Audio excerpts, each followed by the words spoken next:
Hello guys, আজ আমরা যাচ্ছি নেতারহাট। তোমরা আগের ব্লগে নিশ্চয়ই হিন্নি রাস্তা অবধি দেখেছো, তাই হিন্নি অবধি এতটা রাখলাম। আমরা হিন্নি থেকে নেতারহাটটা পুরোটা বাইক রাইডিং তোমাদের দেখাবো। এখন আমরা মাঝ রাস্তায় আছি, হালকা টিফিন করে নিচ্ছি। টিফিনের পর আমরা আবার যাত্রা শুরু করব। কি সুন্দর হিন্নিটা তো আপলোড করবো, তারপর তো এটা আপলোড করবো। আমার বেশ ভালো লাগছে, বলো প্রতিটা করে। তো আজ যাচ্ছি আমরা নেতারহাট। নেতারহাট আমাদের সিকিপি থেকে প্রায় 220 কিলোমিটার দূরে, আর অনেকটাই পথ। তো দেখতেই পাচ্ছেন এখন আমরা পাহাড়ি রাস্তা দিয়ে যাচ্ছি। চারিদিকের অপরূপ সৌন্দর্য সত্যি মন কাড়ার মতো। আর ঝাড়খণ্ডের রাস্তাগুলো সত্যি বলার মতো না, এত সুন্দর, মানে বাইক রাইড করে সেই মজা। এটি আমাদের দুদিনের ট্যুর। আমরা আজ যাচ্ছি, কাল আবার ফিরবো। আর আজ আমরা নেতারহাটে স্টে করব। দেখি আজ কটায় গিয়ে পৌঁছাই। নেতারহাট ঝাড়খণ্ডের একটি অন্যতম সুন্দর জায়গা। আর ওখানে ঝাড়খণ্ডের সবচেয়ে উঁচুতম ঝর্ণা আছে। আর সবচেয়ে আমাদের যেটি মানে আকর্ষণ করেছে সেটা হচ্ছে ওখানকার পাইন ফরেস্ট। তার জন্য আমরা পাইন ফরেস্ট দেখার জন্য আমরা বেশি এক্সাইটেড। আমরা দুজনাই কখনো পাইন ফরেস্ট দেখিনি।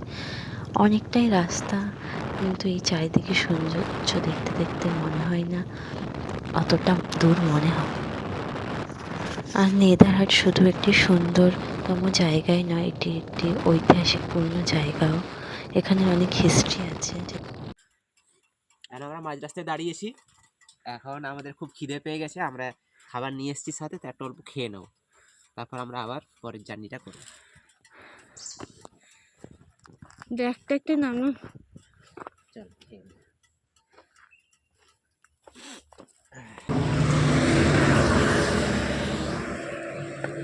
এই যে আমাদের খাবার বেরোচ্ছে। কি খাবে? ঘুগনি খাবে না? আগে ঘুগনিটা খাও। চামচ কোথায় আছে? এটাতে? হ্যাঁ। কি খাচ্ছ এখন? এখন আমার বউয়ের হাতে বানানো পায়েস।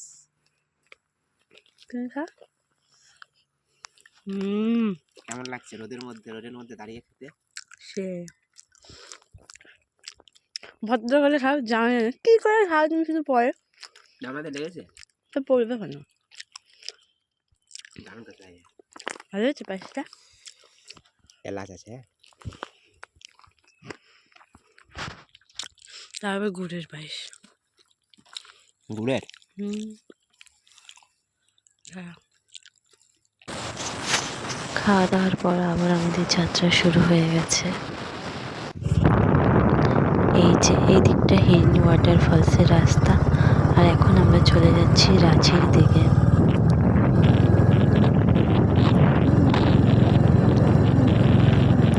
এখন অনেকটা পথ বাকি, বাট চারিদিকে সৌন্দর্য সত্যি মুগ্ধ করার মতো।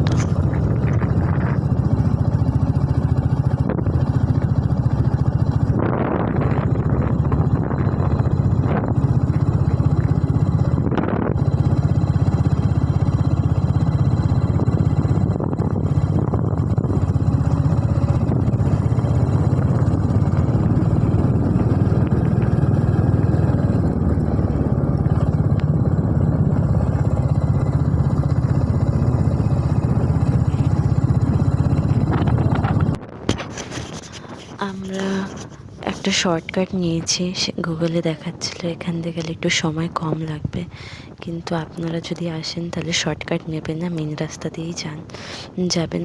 সময় বেশি লাগলেও দেখতেই পাচ্ছেন রাস্তাটা কীরকম, একটু খারাপ রাস্তাটা। আর দুপাশে শুধু গাছ, মনে হচ্ছে যেন জঙ্গলের মধ্যে দিয়ে যাচ্ছি। একটু লোকালয়ের মধ্যে এলাম, জানি না কখন মেন রাস্তা।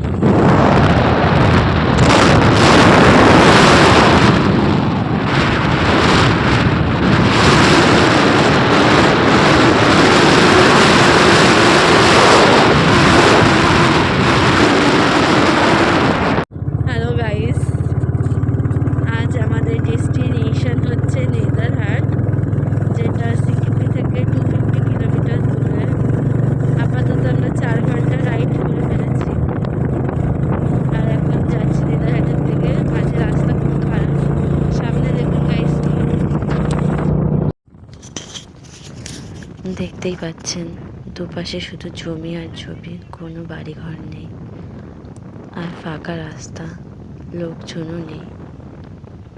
মনে হচ্ছে যেন শুধু আমরাই যাচ্ছি।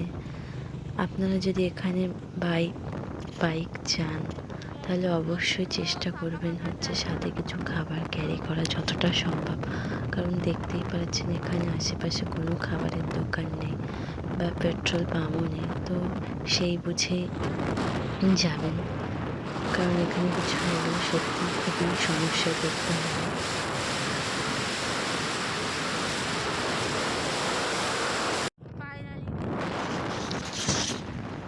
অনেকটা রাস্তা আসার পর আমরা ফাইনালি হাইওয়েতে উঠতে পারলাম। এবার দেখা যাক কতক্ষণে পৌঁছায়।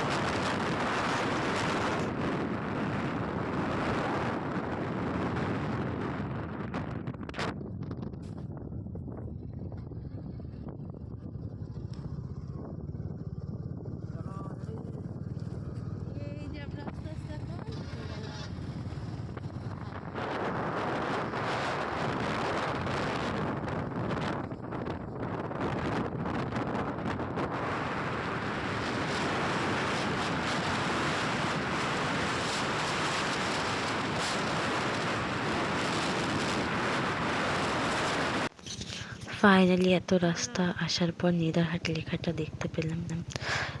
নেদারহাট লেখাটা দেখে একটু শান্তি হলো, কারণ ভয় করছিল যে আদৌ আমরা ঠিক রাস্তায় যাচ্ছি কি না। তো দেখা যাক আমরা কখন নেদারহাটে গিয়ে পৌঁছাই। তো নেদারহাটে কখন পৌঁছাচ্ছি সেটা দেখার জন্য পরের ভিডিও খুব শিগগিরই আসছে।